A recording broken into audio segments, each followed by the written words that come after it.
বিয়ের পরে প্রথম প্রথম। কি গো, তুমি মাকে কি বলেছো যে মা কাঁদছে? আমি আমি তো কিছু বলিনি মাকে। বলিনি বললেই হলো? মা তো আর এমনি এমনি চোখের জল ফেলছে না।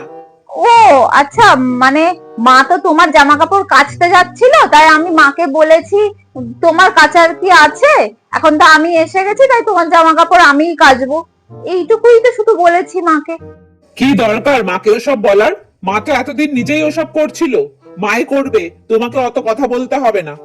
মা, তোমার জামাই না আমার সাথে একটু ঠিক করে কথা বলে না, জানো? বাড়িতে ফিরেই ফোন, টিভি, নয় বন্ধুদের সাথে আড্ডা মারতে বাইরে চলে যায়।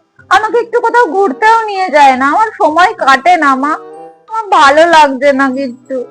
বিয়ের 5 বছর পরে। কি গো, তুমি মাকে কি বলেছো যে মা কাঁদছে? তোমার মায়ের চোখে না কর্পোরেশনের কল ফিট করা আছে, একটু নাড়া লাগলেই জল পড়ে।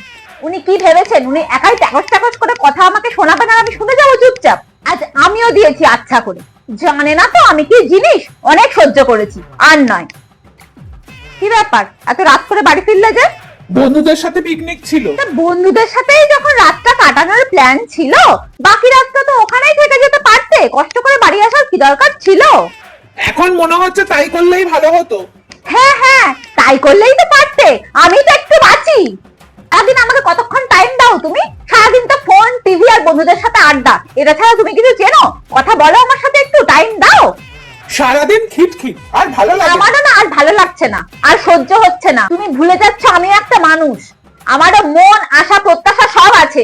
জলাঞ্জলি দিয়ে দিইনি এমন কিছু বয়স হয়নি আমার। আমি সামনের মাসে বন্ধুদের সাথে দীঘা যাব।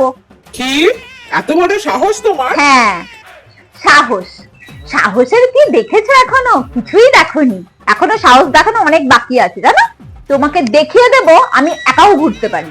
তোমার জন্য আমার জীবনটা থেমে যায়নি, বা থেমে যাবেও না, এটা মনে রেখো।